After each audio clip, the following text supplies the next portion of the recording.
Thanks a lot. And please let me know if you can't hear me at any point. So yeah, first, thanks for the invitation to give this talk. Also, thank you, Kfir, for switching with me. So it's a shame to not be there in person, but it's still nice to be able to connect with you all today over Zoom. So today I want to tell you about searches for axions using compact stars. And for most of this talk, I'll be talking about searches using space-based X-ray telescopes like this one.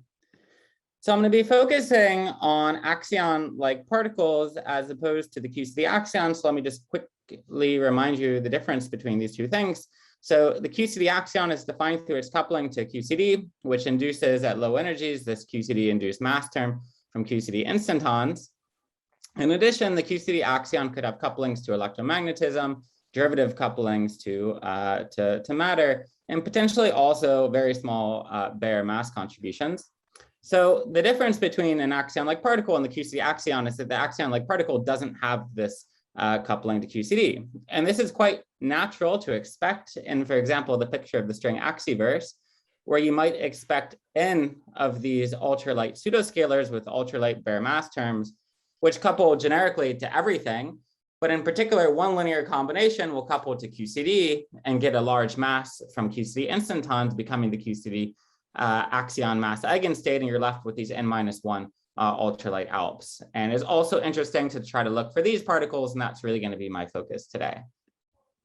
So just some notation, it's convenient to define this Axion-Photon coupling GA gamma gamma as the coefficient of AFF tilde.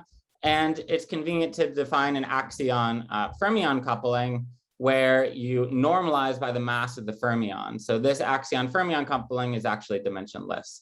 And just one point, which will come up later in my talk, generically, you would have ultraviolet contributions to all of these operators. But even if you don't have a UV contribution to this axion fermion operator, this is generated under the renormalization group. So this will generically be there in the infrared. So this is the space that, that we'll be living in for the rest of this talk. So the thing in orange here, this is where the QCD axion lives. The y-axis is axion-photon coupling, units of inverse GeV, and the x-axis is the axion mass. So the QCD axion, where you solve the strong CP problem, lives within this orange band. Everything else is one constraint or another on this more generalized space of axion-like particles. And in particular, in this talk, I'm going to be focusing on these kind of ultralight masses down here, which I'll just label as string theory ALPs, but generically, this is just where an axion-like particle would live. And when you look at this, I've cut this off at 10 to the minus 12 eV, but you should keep in mind that this goes down to arbitrarily small masses. And I think it's very interesting to try to probe this space. But one point you should keep in mind is that if you live down here, and above this red curve, roughly, then your ALP is not generically going to be a sizable fraction of the dark matter. So it's interesting to come up with probes of this space which make no requirement about the axion being any fraction of the dark matter. And so in this talk, we're going to be concentrating on this space down here and trying to push down incrementally beyond current constraints, because I think there's a real chance that we could find something when we do this. So here's the outline for the rest of this talk. I'm going to talk about some X-ray observations of white dwarfs and neutron stars, which probe this space. And then at the end of my talk, I'll tell you about some recent work which is coming out soon on using optical data to look at these same objects with polarization measurements to also probe this space.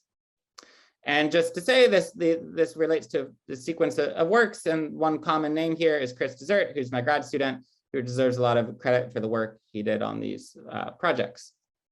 So the basic idea behind the first part of this talk is that I'm going to be looking at neutron stars and white dwarfs with X-ray telescopes to look for axions.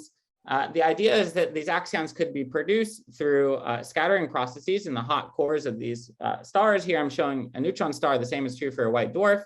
So here I have nucleon scattering by exchanging a pion. I brim off an axion. That axion is weakly interacting, so it escapes the neutron star.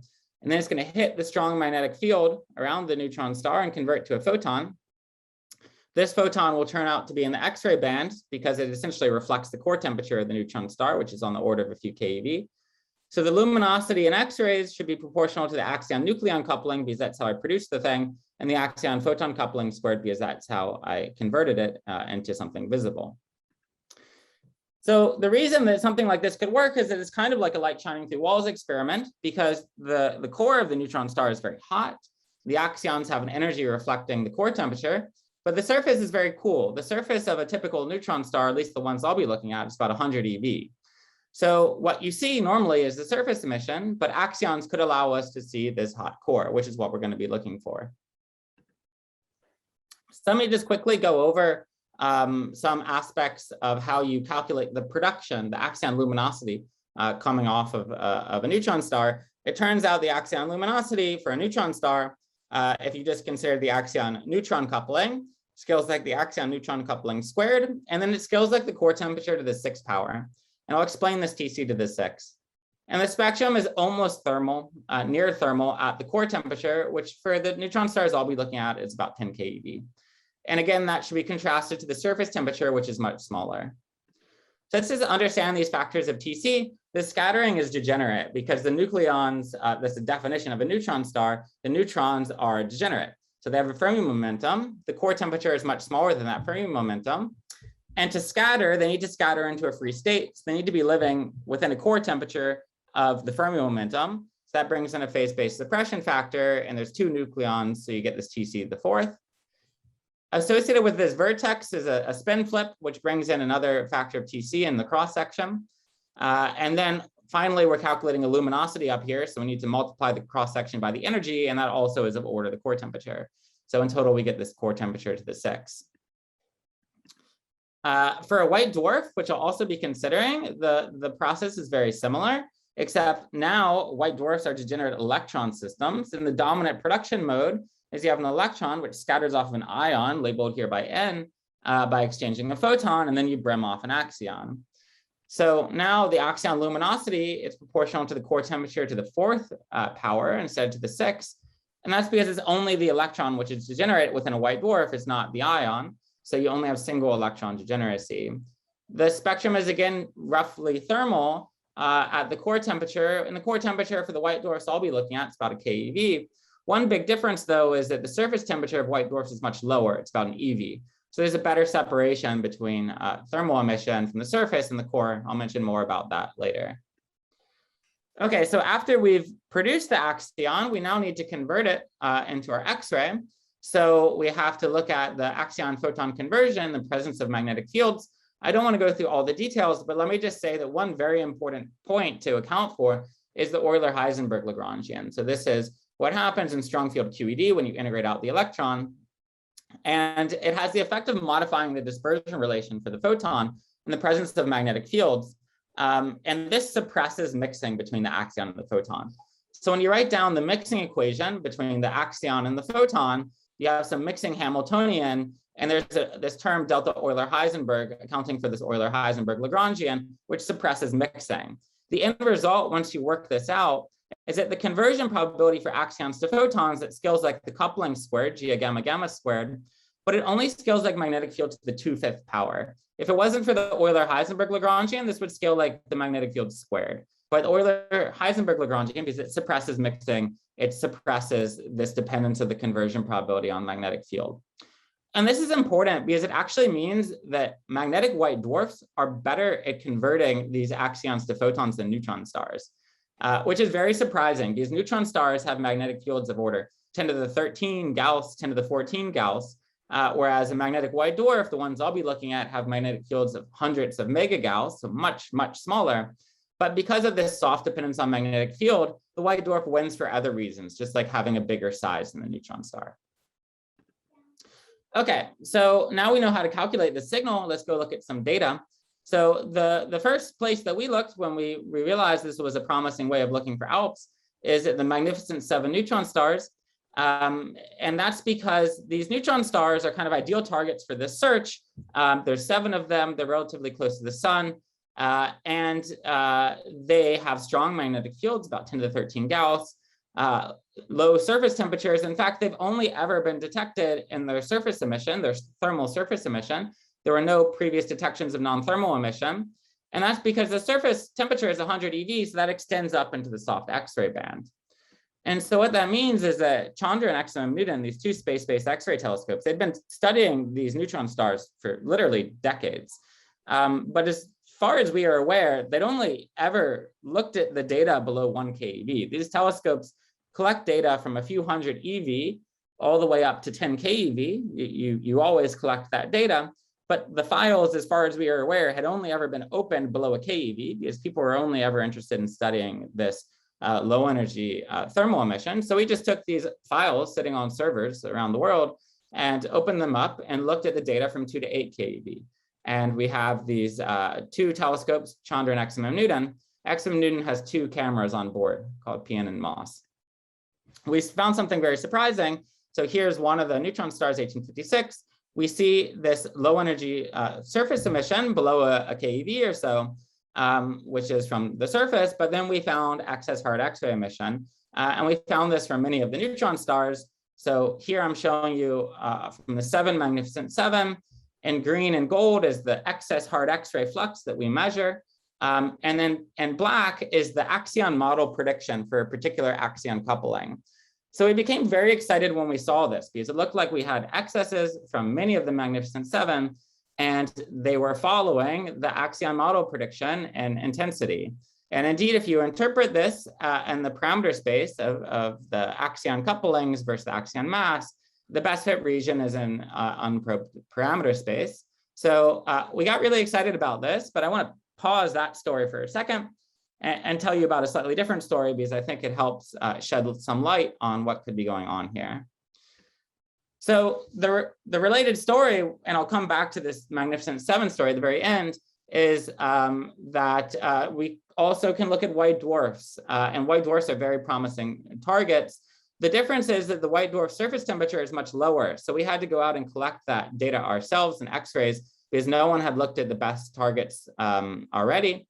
So we went out and put in a proposal to Chandra. That observation was awarded to us. We took it in early 2021 towards this particular magnetic white dwarf, REJ0317. And I would say you should keep in mind that white dwarfs are kind of ultra clean because the surface, one, they're simpler theoretically, they're simpler systems, but two, the surface is much cooler. The surface is about an EV, but the X-ray signal from axions is still on the keV band. So there's just more separation between your background and your signal. So we chose this particular white dwarf because it's the hottest of the known magnetic white dwarfs. It has a relatively high surface temperature of 5 eV, which translates to a high core temperature. It's also one of the closest. It's 30 parsecs away. It has an extremely strong magnetic field, 500 megagauss. And I'm not going to go into how these magnetic fields are measured unless people are interested, but they're measured very precisely through Zeeman splitting of Balmer series lines. So you have hydrogen in the atmosphere of these white dwarfs. Those lines are split in the presence of these strong magnetic fields. And by just looking at where the lines are split to, you can very precisely map out the magnetic field. So the magnetic field of these white dwarfs is precisely known. The core temperature is also pretty precisely known. And I can go into how we determine that core temperature later also if people are interested. So we acquired 40 kiloseconds of data. And we looked at that data from 1 to 9 keV, and we saw absolutely nothing. So here is the data that we observed. So the colors show you where X-rays hit the detector and the energy of those X-rays. The PSF, the point spread function of the instrument, is indicated here in this inset. So the source is in the middle. If there were X-rays, they would have shown up in the middle of this image, and they didn't. So that was disappointing. But we still have to carry out the rest of the exercise and interpret this as an upper limit. So here I'm showing you our energy spectrum. DFDE is a function of energy, and black is what we observed, so nothing, just upper limits. And red is what we would have observed for an axion with a decay constant of a few times 10 to the 9 GeV. So if you translate this into upper limits, if you want to put this back onto the space of Axion-Photon coupling, which I'm doing here just for kind of illustrative purposes, that you need to make some assumption about the relationship between the Axion-electron coupling and the Axion-Photon coupling. If you assume you have a tree-level Axion-electron coupling, then you get this very strong limit here. Everything above this dashed red line would be excluded. And if you assume that you have a loop-induced axion-electron coupling, then your limit is up here. So everything above the solid red would be excluded at 95% confidence. So how do we put this together with this Magnificent Seven story? Well, it's hard because here you're probing the axion-nucleon coupling, and here you're probing the axion-electron coupling, but these two things should be related to each other. So what we know is that in order to explain this Magnificent Seven excess, your axion-electron coupling needs to be about 10 times smaller than your axion-nucleon coupling. So you need some sort of electrophobic or nucleophilic axion-like particle, which maybe isn't the first thing that you would have written down. With that said, I think this brings up a lot of questions like neutron stars are complicated. Are there other processes going on which can produce axions? For example, we're working right now on calculating axion production from muon or proton cyclotron emission off of internal magnetic fields of neutron stars. Or maybe you could have axions being produced, for example, off of pion or kaon condensates within the cores of these neutron stars. So there are other possible mechanisms which could alleviate some of this tension, but at the moment, there's a bit of tension between these observations. And just to finish up in the last 2 minutes, let me just tell you about some recent work in progress, which adds even more tension to this Magnificent Seven anomaly. And this is looking again at these exact same targets, these exact same magnetic white dwarfs, but not looking for axions coming from the core, but looking for photons on the surface converting into axions. So you might think, how could you possibly see photons from the surface converting into axions? And the reason you could do it is the following. The light being emitted from a white dwarf is unpolarized. The magnetic field points in one direction. And so as your light travels out, the light polarized along the direction of that magnetic field will have a chance to convert to axions, which will be unobserved. But what that does is that by reducing the amount of light in one polarization direction, you induce, from the point of view of an observer on Earth, an effective linear polarization. So you can kind of calculate this. The nice thing is that we're at lower energies, so you can forget about this Euler-Heisenberg term. And then the linear polarization, it's about at the level of 10 to the minus 2 for an axion-photon coupling of 10 to the minus 12 inverse GeV for a typical magnetic white dwarf. So we've applied this to linear polarization data from a bunch of magnetic white dwarfs, and we find very strong upper limits at present. At present, no evidence for axion-like particles, but very strong upper limits. For example, this one magnetic white dwarf, J135, has a linear polarization constrained to less than 1%. A strong magnetic field, again measured from this bomber, the shift of these bomber lines, the Zeeman effect. By profiling over all the uncertainties, that gives us the uncertainty on our limit, shown 95% upper limit, shown in orange, and the actual upper limit here is shown in red, which excludes a lot of new parameter space. In particular, it excludes the parameter space associated with this gamma ray transparency anomaly, which had been pointed out about a decade ago. So to conclude, because I think I'm running over time, I've talked about many different ways of pushing down kind of incrementally in sensitivity for these axion-like particles. I think this is a very worthwhile thing to do, but I think it's worth thinking about how do we push down not incrementally? What is the step that we need to do to really go down to these couplings like 10 to the minus 15, 10 to the minus 16 inverse GeV? I want to just contrast this with the case of the QCD Axion, where there are at least ideas. There are papers which have been written which have ideas for covering the entire QCD Axion mass range, essentially, which is amazing. It's amazing that we have those ideas. Turning those ideas into real experiments will require a lot of hard work that's ongoing, but at least those ideas exist.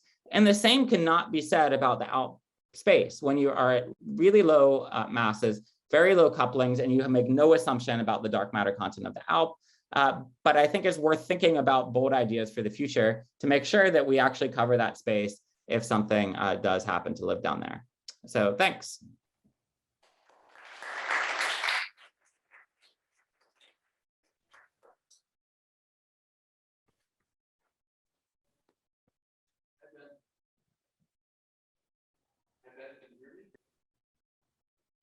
Sorry, I can vaguely hear someone. Hi, Ben, can you hear me? It's Matthew. Yeah, I can hear you now. Yeah. For the nucleophilic explanation of the Magnificent Seven.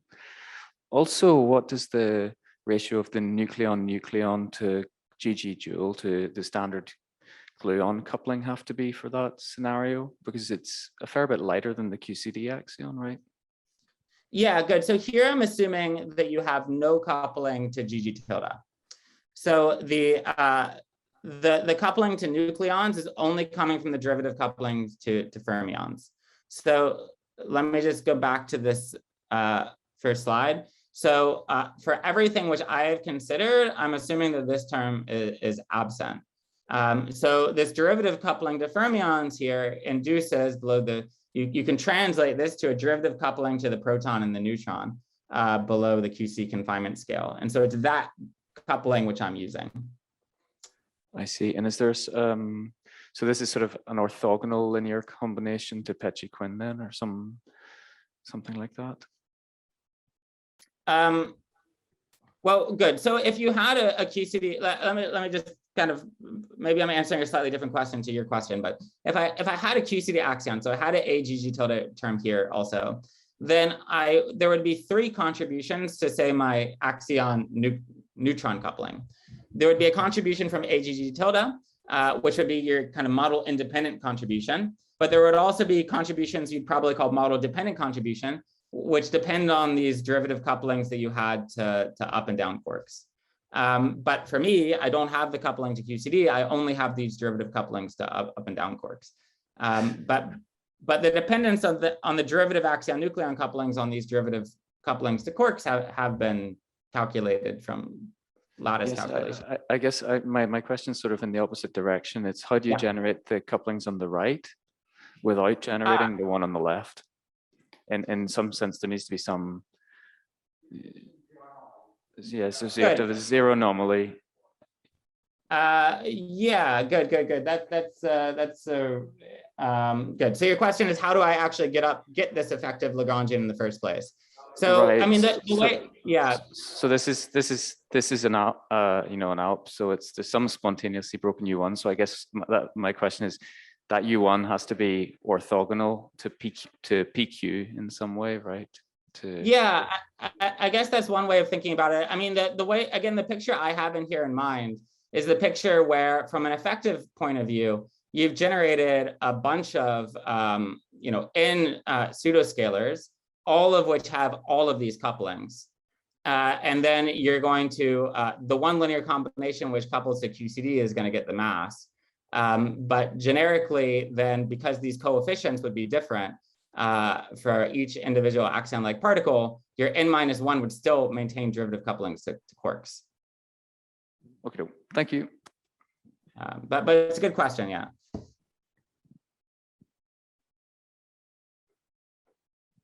Other questions?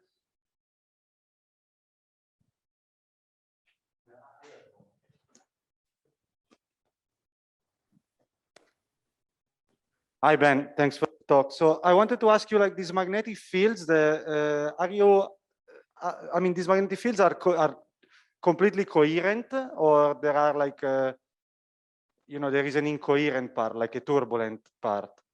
Or can they be disentangled experimentally, or? Yeah, so because I guess it matters, no? I mean, you are assuming this B field to be completely coherent over the whole star, right? Yeah. So these are macroscopic magnetic fields, which are, I think, in the language you're using, assumed to be coherent. But what can happen? So for a neutron star, the magnetic field is, for the neutron stars I'm interested in, at least the expectation is the magnetic fields are to a very good approximation dipoles. Higher order multiple moments would be small, which isn't necessarily true. The reason I'm hesitating a bit is that depending on what system you're looking at, there's a slightly different answer to the question. But for kind of magnetar strength neutron stars, which are not the ones I'm looking at, the answer might be a bit more complicated. But for the neutron stars I'm looking at, the magnetic fields are to a very good approximation dipoles. There also isn't much turbulence going on. Well, first, the atmosphere is incredibly thin. So the atmosphere of these things, a neutron star, you should think of as like order centimeters. So it's a tiny fraction of the volume over which the magnetic field is actually extending, because the magnetic field is extending for hundreds of kilometers outside of the neutron star. And because the magnetic fields are so strong, there actually isn't really turbulence going on. Everything is kind of frozen in. But when we go to the white dwarfs, much of what I said is still true, but you can have more important multiple contributions to the magnetic field. So they're still static, they're not time varying, which on the scales over which the axions are traversing them, which is the speed of light, but they can have higher order multiple corrections. So so you can actually measure these, because again, this Balmer series splitting allows you to, from the Zeeman effect, allows you to pretty precisely map out the magnetic field structure on these white dwarfs, and you can actually infer some of this harmonic, you can do a multiple expansion, a harmonic expansion of the magnetic field and fit various coefficients to the data. And so we've looked at this, and we find that it's typically the dipole moment which actually matters. One, because even though you have higher order multiple moments, the dipole moment tends to be the strongest, but also the dipole falls off the slowest as you go farther away from the neutron star. And when we're looking at this axion-photon conversion, we're in no way require that conversion to happen near the surface of the star. And by the time you get farther away from the star, the dipole tends to dominate. So, and what we've looked at, this multiple structure doesn't seem to make a whole lot of a difference compared to other sources of uncertainty. So that's a bit of a roundabout answer to your question, but does that help at all?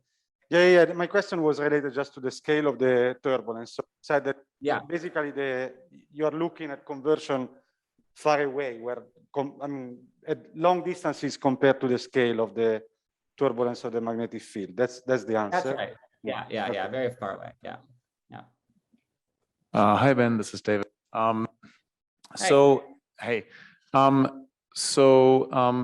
Regarding the X-ray signal from the neutron stars, what are the possible other hypotheses for the standard model explanation, basically? Because messy. So what if you ask a sort of neutron star astronomer and ask them to come up with hypotheses for this, what would they come up with? Yeah, there aren't good explanations. So if you ask a neutron star astronomer, which we do, they say you probably made a mistake in your data analysis. And we look at our data analysis and we're pretty sure we didn't make a mistake in our data analysis, but there's a very low expectation of there being hard X-rays from these neutron stars. Although I think the part of the story which I'm most confident in is that there are hard X-rays coming from these neutron stars. I think that on the data analysis side, I can kind of get into it, but I think we're pretty confident in what we're seeing. But let me just give some intuition for why the expectation is that there would be no hard X-rays. The reason is that it's hard to find something in these neutron stars which is energetic enough to produce the X-rays. So the standard, there are neutron stars which produce hard X-rays, like pulsars. So pulsars have emission mechanisms, non-thermal emission mechanisms, which produce non-thermal emission from the radio band all the way up to the gamma ray band. In particular, they produce non-thermal emission in the X-ray band. But in that case, you can, there are two things you can do. One, you can look for that radio emission, which tends to be very bright. And people have looked for the radio emission for these Magnificent Seven before, and they haven't found any radio emission, which puts a limit on how pulsar-like these neutron stars can be, and it's thought these neutron stars are not pulsars. But along with that, the luminosity, the non-thermal luminosity that you're producing is related to the spin-down luminosity, because as that pulsar emission is going off, it's causing the neutron star to spin down. And so we can measure the spin-down luminosity of these neutron stars, because we can measure the period and the period derivative with the X-ray data by looking in the time domain. And people have done this, and the spin-down luminosities are incredibly small, essentially related to the fact that these neutron stars happen to have long periods. They have fallen below the conventional pulsar death line. They have very long periods. And so the luminosity, the total spin down luminosity, is below the luminosity that we observe in X-rays. So there isn't really a conceivable story where those X-rays, yeah. Can I quickly ask, is the spin down luminosity actually measured positively as an actual value, or is that just a constraint that they can't detect it, so it's less than something? For 6 of the 7 magnificent 7 is actually measured. Okay. For 1, it's not measured. And you measure it by measuring the period and measuring the period derivative. So you might ask, how do you measure the period of a thermal system? The reason is that there are hot spots on these neutron stars from the strong magnetic fields. And so those hot spots cause the effective temperature to change over a period. And so you can, and we've been measuring these periods for decades. So you can see this slowly changing. Yeah. Sorry. Okay, so I mean, I guess this relates to my sort of final question, which is, given that these things have been examined as neutron, like, is there anything about these neutron stars that is weird or not understood apart from this hard X-ray tail that you guys found? Like, is it in every other way a well-behaved neutron star, and there's no particular reason to be confused apart from those X-rays? Yes, but let me throw out a huge caveat here. So these neutron stars are very special. They're the only neutron stars we know of which are just sitting there emitting as black bodies. And the reason is that they're the closest neutron stars to Earth. And so they were detected through their soft X-ray emission. And that's the only way we know of their existence. Most of the neutron stars, as you're aware of, in our universe are probably that way.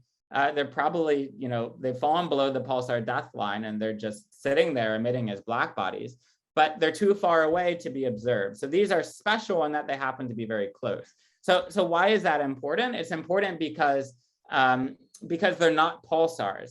And so we're able to look at them at a level which you can't look at other neutron stars. And so personally, my own suspicion is that this is just something ordinary about neutron stars, but it's something ordinary that you kind of had to look at the Magnificent Seven to see, because otherwise it would have been swamped by something else, something non-thermal, which made it visible in the first place. So okay, final question, I promise, sorry. Do you happen to know what the absolute magnitude of the Magnificent Seven is? Just bolometric magnitude through the black body? Is it like... I don't have those numbers off. Okay, I might have to chat with you later. Okay, anyway, thanks a lot, Ben. This is great. I can tell you how to estimate it. They have a surface temperature of 100 EV and their radius is 10 kilometers. Right. And they're black bodies. Very small. It's whatever that is. Okay, that's super interesting. I'm kind of secretly hoping that they're mirror stars, but that's just me. Okay, thanks, Ben. You know this. You know this story, but maybe. Yeah, awesome.